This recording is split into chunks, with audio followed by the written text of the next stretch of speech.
중국의 혼란스러운 이면을 파헤쳐 그 실체를 드러내는 차이나 이슈스에 오신 것을 환영합니다.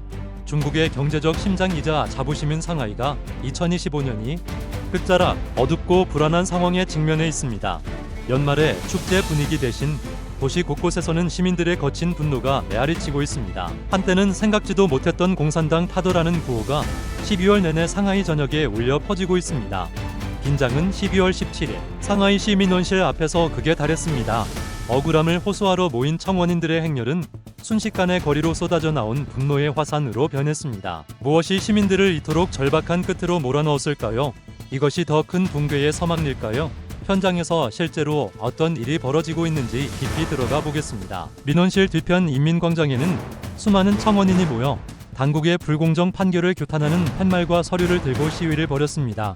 이들은 공산당 타도, 자유는 인민의 것과 같은 반정부 구호를 소리 높여 외쳤습니다. 이에 수십 명의 경찰이 즉각 투입되어 청원인 3명을 강제로 연행하며 상황은 급박하게 돌아갔습니다. 전직 상하이 대학 교사이자 인권운동가인 구오핑 씨는 당시 상황을 이렇게 전했습니다. 그날 상하이 민원실 뒤편 인민광장 북동쪽 모퉁이에 많은 청원인이 모였습니다. 대다수가 억울함을 호소하는 팻말을 들고 불공정 판결에 관한 서류를 쥐고 있었죠. 동시에 이들은 억울하다, 정부 타다, 공산당 타도를 연신 외쳤습니다. 그는 이어 정말 장관이었고 수많은 경찰이 몰려왔습니다라고 덧붙였습니다. 경찰이 도착하자 청원인들은 일본군이 왔다고 외치며 저항했습니다. 경찰은 팻말을 들지 못하게 막으며 서류를 든 청원인들을 강제로 끌고 갔습니다. 현장에 있던 다른 이들에 따르면 황푸구 경찰서 소속 경찰 30에서 40명이 출동했으며 매우 공격적인 태도로 시위를 진압했다고 합니다. 경찰은 어떠한 팻말도 허용하지 않았습니다. 이 과정에서 95세의 고령인 리우수전 류슈젠 할머니가 팻말을 내려놓기를 거부하다 경찰에 연행되었습니다. 리우 씨의 딸 푸항과 또 다른 청원인 조엔도 함께 끌려갔습니다.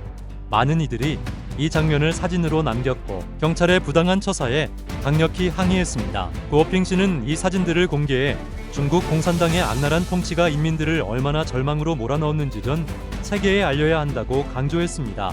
12월 22일 상하이의 한 네티즌은 보인 틱톡 중국판의 지하철 7호선 객차 안에서 한 노년 여성이 걷는 영상을 올렸습니다. 그녀는 계속해서 공산당 타도를 외치며 자신의 억울함을 토로했습니다. 이 여성의 카랑카랑한 목소리는 온라인을 통해 빠르게 퍼졌습니다. 많은 중국 네티즌은 존경합니다. 내가 차마 하지 못한 말을 해주셨다며 지지를 보냈습니다. 누군가는 나는 겁쟁이였다며 그 아픈 농담을 던지기도 했습니다. 사실 공산당 통치하의 중국에서 공개적으로 공산당 타도를 외치는 것은 투옥, 실종, 정신병원 강제 수용, 심지어 목숨을 잃을 수도 있는 일입니다. 이는 모든 중국인이 알고 있는 잔혹한 현실입니다. 하지만 중국에서 가장 철저히 통제되는 도시 중 하나인 상하이에서 이런 일이 벌어졌다는 점은 매우 이례적입니다.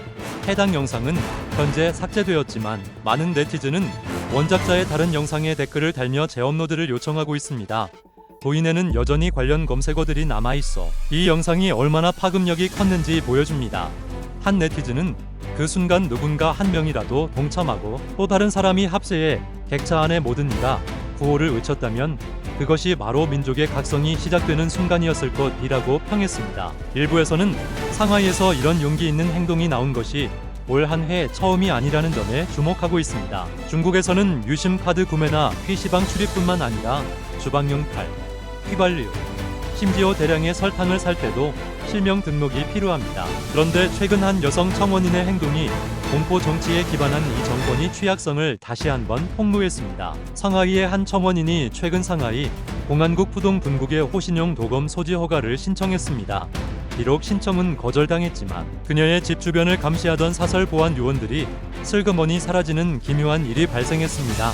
이 사건은 인권 활동가들 사이에서 큰 화제가 되었습니다. 청원인 양수잉 씨는 신청서에서 자신의 적법한 재산이 불법 철거되었고 지난 13년간 정의를 찾으려 노력했지만 모두 실패했다고 밝혔습니다. 2025년 7월부터 신청일인 11월 1일까지 그녀는 집 근처를 배회하며 사진을 찍고 가족을 괴롭히는 정체불명의 인물들로부터 조직적인 협박을 받아왔습니다. 그녀와 가족은 경찰에 3번 신고하고 상하이 한라인에 수십 번 민원을 넣어 이들의 정체와 배후를 밝혀달라고 요구했습니다. 하지만 돌아온 것은 회피성 답변뿐이었습니다.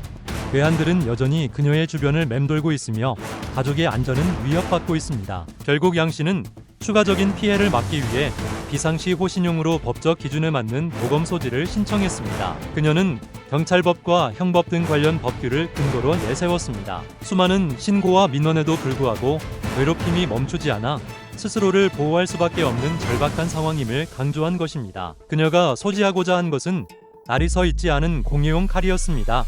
이에 대해 푸동 분국 경찰은 11월 12일 법적 근거가 없으며 불법 소지가 될 수 있다는 문자 메시지를 보냈습니다. 양 씨는 서면으로 공식 답변을 달라 15일 이내에 답변이 없으면 승인된 것으로 간주하겠다고 맞받아쳤습니다. 비록 공식 승인은 나지 않았지만 11월 11일부터 그녀의 집 주변을 감시하던 사설 보안 요원들이 자취를 감추기 시작했습니다. 양 씨는 당국이 보안 요원을 배치해 자신을 미행하고 과거 여러 차례 납치, 부탁, 심지어 독극물 주입까지 당했다고 폭로했습니다. 그녀는 많은 청원인이 흑감옥 불법 구금 시설에서 죽어나갔다고 덧붙였습니다. 고민 끝에 그녀는 공안국에 칼 소지 신청을 보내기로 한 것입니다. 네티즌들은 호신용 칼을 들겠다는 여성 한 명의 기계가 경찰을 겁먹게 하고 괴한들을 쫓아냈다며 이런 용기 있는 이들이 늘어난다면 이 잔혹한 정권도 곧 무너지지 않겠느냐는 반응을 보였습니다. 최근 그의 트위터에서는 12월 20일 배너 브러더라는 닉네임의 사용자가 총사령에 처해졌다는 설이 돌았습니다. 메시지에 따르면 그의 공직 가족들은 모두 해임되었고 8년간 해외 출국 및 외국 교신이 금지되었다고 합니다. 사용자들은 그는 진정한 영웅이다. 역사가 그를 기억할 것이라며 애도를 표했습니다. 배너 브라더는 바로 팽자이저우 팽자이저우를 뜻합니다. 그는 공산당 제20차 당대회 직전 베이징스통교의 핵산 검사 대신 밥을 원한다. 거짓말 대신 존엄을 원한다. 독재자 시진핑을 파면하라는 현수막을 내걸었던 인물입니다. 그는 현장에서 체포된 후 행방이 묘연합니다. 한 블로거는 정식 체포 영장도 기소도 재판도 없이 처형하는 것이 법치 국가냐? 북한과 다를 게 무엇이냐고 일갈했습니다. 진위는 아직 확인되지 않았지만 많은 이들은 그에게 닥쳤을 비극적인 결말을 예견하고 있습니다.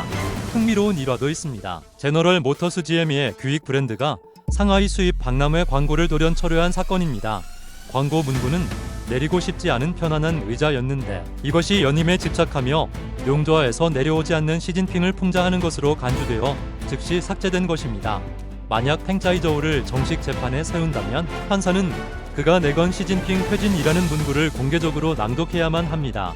언론이 이를 보도하는 것 자체가 불가능하기 때문에 그에게 정식 재판의 기회는 주어지지 않을 것으로 보입니다. 그는 자신의 목숨을 건 대가를 알고도 행동한 진정한 영웅이었습니다. 이제 공산당 파도를 외치는 청원인들과 투자자들은 막다른 골목에 몰렸습니다. 모든 것을 잃은 그들에게 처벌의 위협은 더 이상 의미가 없습니다. 당국을 정말 두렵게 하는 것은 팽자이저우 같은 개인이 아니라 그와 같은 마음을 가진 수많은 시민이 늘어나고 있다는 사실입니다. 상하이 같은 대도시가 이 정도라면 농촌 지역은 더욱 심각합니다.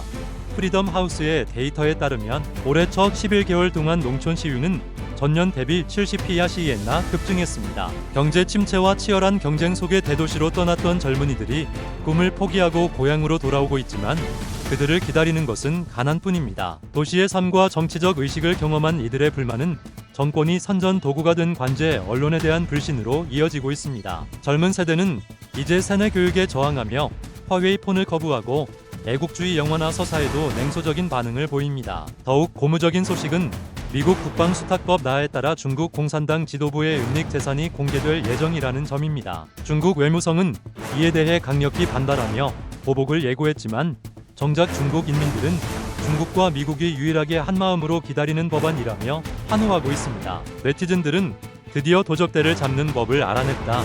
이것이야말로 진정한 핵무기다라며 열렬한 지지를 보내고 있습니다. 기득권층이 트럼프를 두려워하는 이유가 바로 이것이라는 분석도 나옵니다. 한편 관영 CCTV는 중국 특사가 태국과 캄보디아 사이를 중재하며 감사를 받았다는 선전 영상을 내보냈으나 네티즌들의 반응은 싸늘합니다. 스캠 사기 조직 소탕을 중재할 게 뭐가 있느냐?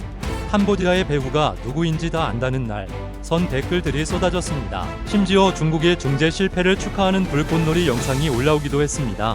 애국주의 성향의 샤오퍼농 글조차 동력을 잃고 조용해진 모습입니다. 시진핑 시대의 중국몽이나 공동부유 같은 슬로건은 화려하지만 현실은 정반대입니다. 점점 더 많은 중국인이 해외 망명을 택하며 발로 하는 투표를 하고 있습니다.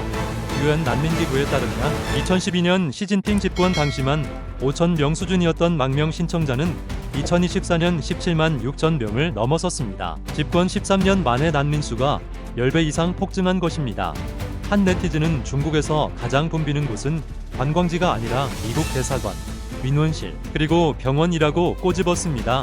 이것이 바로 중국의 민낯입니다. 많은 이들은 이제 시진핑과 공산당을 동일시하며 그의 실패가 곧 정권이 붕괴로 이어질 것이라고 믿고 있습니다.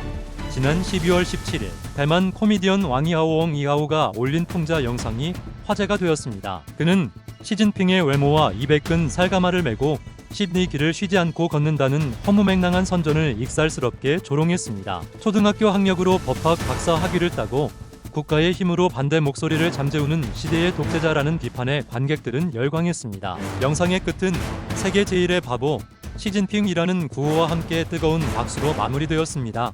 이 영상은 중국 내부에서도 큰 반향을 일으켰습니다. 이제 사람들은 더 이상 물러설 곳이 없기에 과거엔 감히 밖으로 내지 못했던 말들을 쏟아내고 있습니다. 헤어난 인민들의 분노가 어디로 향할지 전 세계가 주목하고 있습니다. 시청해주셔서 감사하고요.